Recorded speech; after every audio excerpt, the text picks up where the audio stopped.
يا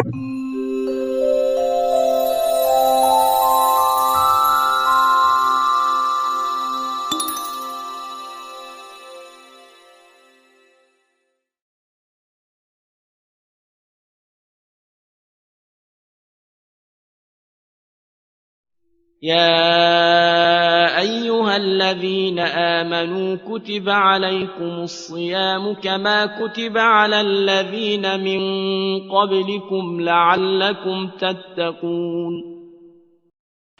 خب این آیه شریفه یا ایها الذین آمنوا کتب علیکم الصیام کما کتب علی الذین من قبلکم لعلکم تتقون، این لعل شاید تقوا پیشه کنید، این به معنای امیده، یعنی امید این هست که این اتفاق بیفته.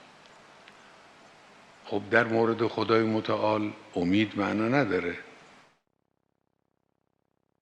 خدا عالم به سر و خفیات و همه چیز، امید معنی نداره. بنابراین مراد این است که این ماه رمضان را، این تشریع الهی را قرار دادیم تا زمینه‌ای باشد، بستری باشد برای رواج تقوا. خطاب هم لعلکم تتقون، خطاب به عموم است، یعنی بین شما مردم تقوا رواج پیدا کن. ماه رمضان بنابراین ماه رواج تقواست. تقوا یعنی چه؟ تقوا اونطوری که در ترجمه ها رایج شده درست هم هست، یعنی پروا کردن. در تعبیرات معمولی ماها ملاحظه کردن، میگن فلانی ملاحظه فلانی رو داره، شما ملاحظه فلان کس رو دارید. پروا یعنی این، پروا کردن، ملاحظه کردن، این معنای تقواست. اتقوا الله یعنی ملاحظه خدا رو بکنید، پروا داشته باشید از خدای متعال. یک خط مستقیمی به شما نشان داده است در این حرکت عظیم حیات بشری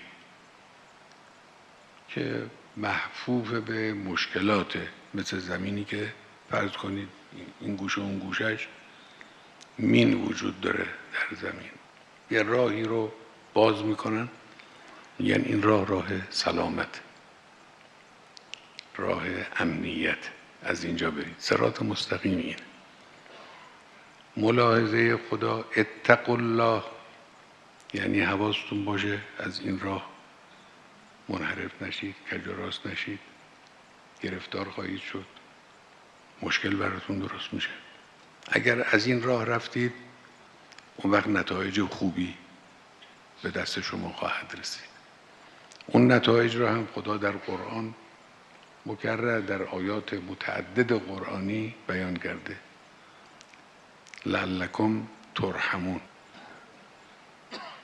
اتقوا الله لعلکم ترحمون، رحمت الهی. لعلکم تفلحون، فلاح، فلاح یعنی رستگاری. اگر تقوا بود رستگاری برای انسان پیش میاد.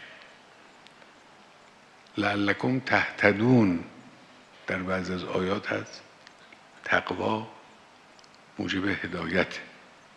وقتی تقوا پیشه کردید مشکلات، کوره راه ها از جلو شما عقب خواهد رفت، راه درست برای شما روشن خواهد شد.